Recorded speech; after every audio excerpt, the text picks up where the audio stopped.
नमस्कार, मैं हूँ गीता शर्मा और उपस्थित हूँ आपके बीच रश्मि रथी सर्ग 2 के कुछ बिंदुओं के साथ। इससे पहले कि मैं आप सभी को रश्मि रथी सर्ग 2 के कुछ बिंदुओं का वाचन सुनाऊं, उससे पहले मैं आपसे आग्रह करती हूँ कि यदि आपने अभी तक मेरे चैनल को सब्सक्राइब नहीं किया है तो प्लीज़ उसे सब्सक्राइब कर लीजिए और बेल आइकन को प्रेस कर दीजिए ताकि सीधा मेरा प्रसारण यानी जो भी मैं प्रस्तुत करती हूँ वो आप तक पहुँच जाए और आप इससे लाभान्वित हो सकें।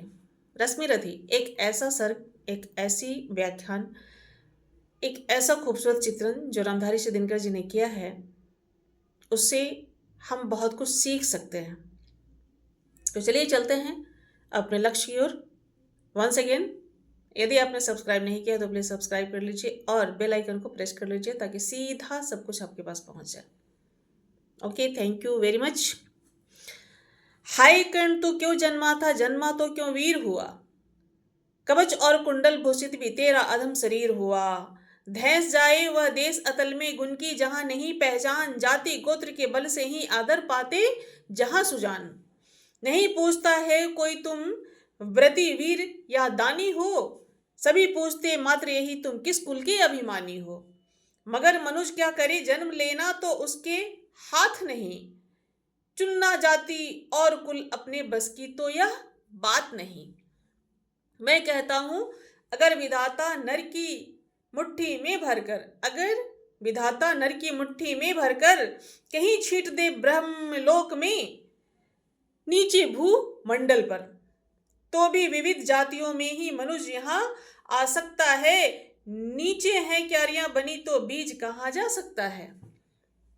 कौन जन्म लेता किस कुल में आकस्मिक ही है यह बात, कौन जन्म लेता किस कुल में आकस्मिक ही यह है यह बात। छोटे कुल पर किंतु यहाँ होते तब भी कितने आघात, हाय जाति छोटी है तो फिर सभी हमारे गुण छोटे। जाति बड़ी हो तो बड़े बने वे रहे लाख चाहे खोटे। गुरु को लिए कर्ण चिंतन में था जब मग्न अचल बैठा, तभी एक बिस्किट कहीं से आसन के नीचे बैठा। वज्र दंडस्त्र वह लगा कर्ण के उरु को कुतुर कुतुर खाने, और बनाकर छिद्र मांस में मंद मंद भीतर जाने। कर्ण विकल हो उठा दुष्ट भौरे पर, हाथ धरे कैसे, बिना हिलाए अंग कीट को किसी तरह पकड़े कैसे, किसी तरह पकड़े कैसे। पर भीतर उस धसे कीट तक हाथ नहीं जा सकता था, बिना उठाए पांव शत्रु को कर्ण नहीं पा सकता था। किंतु पांव के हिलते ही गुरुवर की नींद उचट जाती, सहमी गई यह सोच कर्ण की भक्तिपूर्ण विह्वल छाती। सोचा उसने अतः कीट यह पिए रक्त पीने दूंगा, गुरु की कच्ची नींद तोड़ने का पर पाप नहीं लूंगा।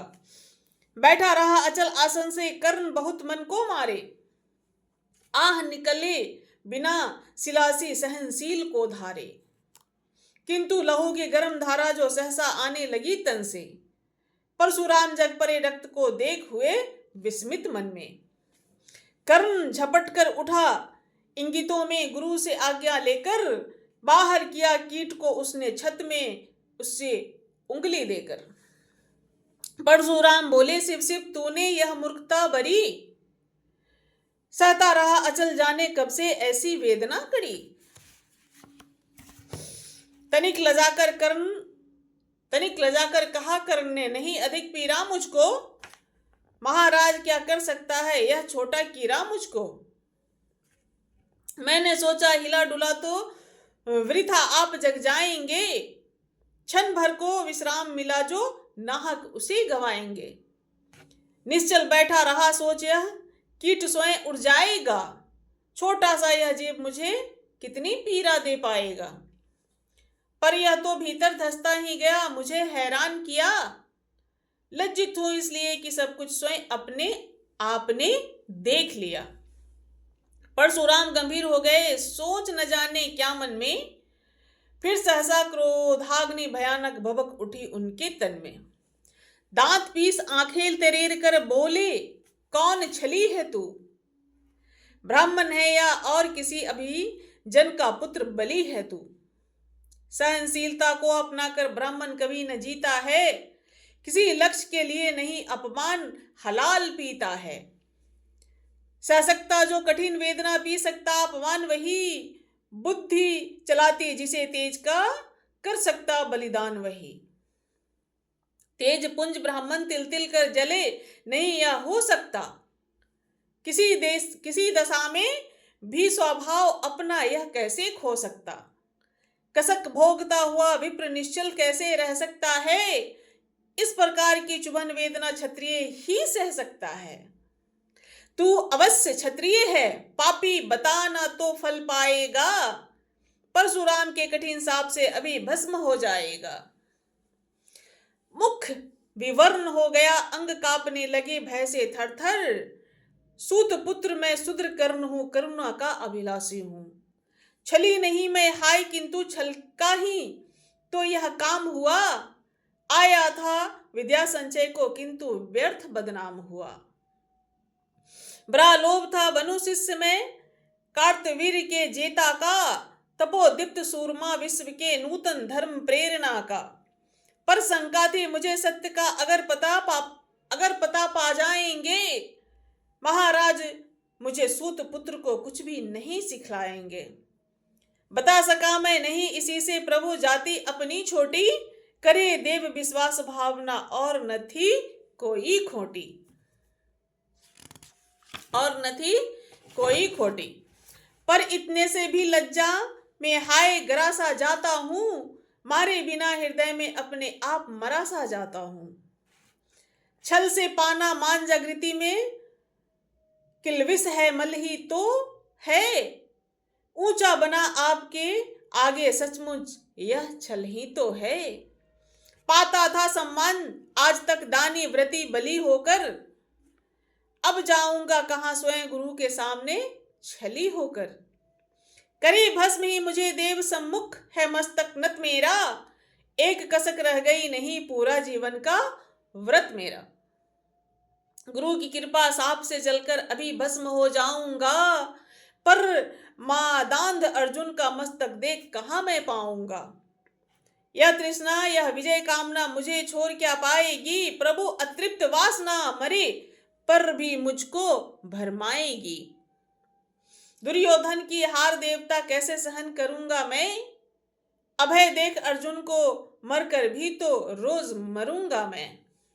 परशुराम का शिष्य कर्ण पर जीवन दान न मांगेंगे, बड़ी शक्ति के साथ चरण को पकड़ प्राण निज त्यागेगा।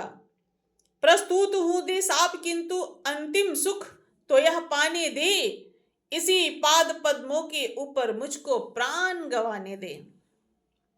लिपट गया गुरु के चरणों से विकल कर्ण इतना कहकर, दो कनिकाएं गिरी अश्रु की गुरु की आंखों से बहकर।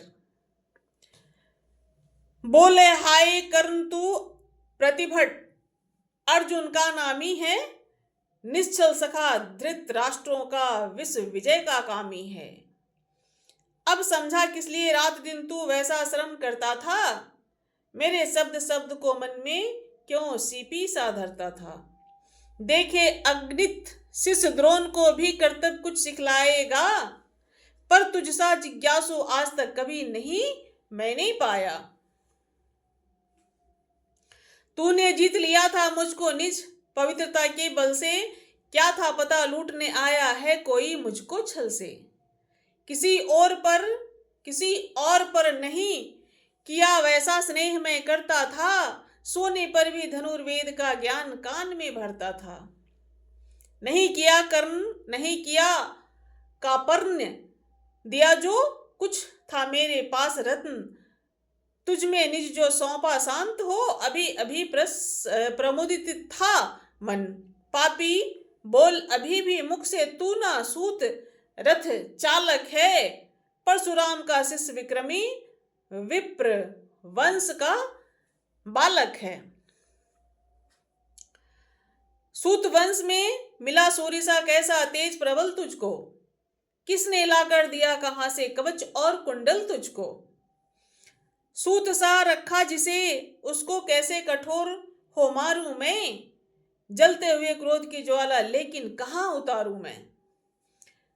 पद में बोला कर्ण दिया था जिसको आंखों का पानी, करना होगा ग्रहण उसी को अनल आज से गुरुवाणी, गुरु ज्ञानी। बरसाइए अनल आंखों से सिर पर उसे संभालूंगा, दंड भोग जलकर मुनि सत्तम, छल का पाप छुड़ा लूंगा। परशुराम ने कहा कर्ण तू वेद नहीं मुझको ऐसा, तुझे पता क्या सता रहा है मुझको असमंजस कैसा। पर तूने छल किया दंड उसका अवश्य ही पाएगा, परशुराम का क्रोध भयानक निष्फल कभी न जाएगा। मान लिया था पुत्र इसी से प्राण दान तो देता हूं, पर अपनी विद्या का अंतिम चरम तेज हर लेता हूं। ये थी आज की रश्मिरथी सर्ग 2 के कुछ अंश। अगर आप लोगों को अच्छी लगी हो तो प्लीज इसे लाइक शेयर और कमेंट जरूर करें, और मेरी त्रुटियां या मेरी विद्या का, मेरी वाचना का, मेरी वाणी का यदि आपको अच्छा लगे तो उसे भी कमेंट में बताएं, और यदि आपको कोई सुझाव देना हो तो भी मेरे कमेंट में आप इसे जरूर बताएं। आज तक के लिए बस इतना ही। फिर मिलूंगी अगले दिन अगले सर्ग की कुछ बिंदुओं के साथ। तब तक के लिए दीजिए इजाजत। नमस्कार।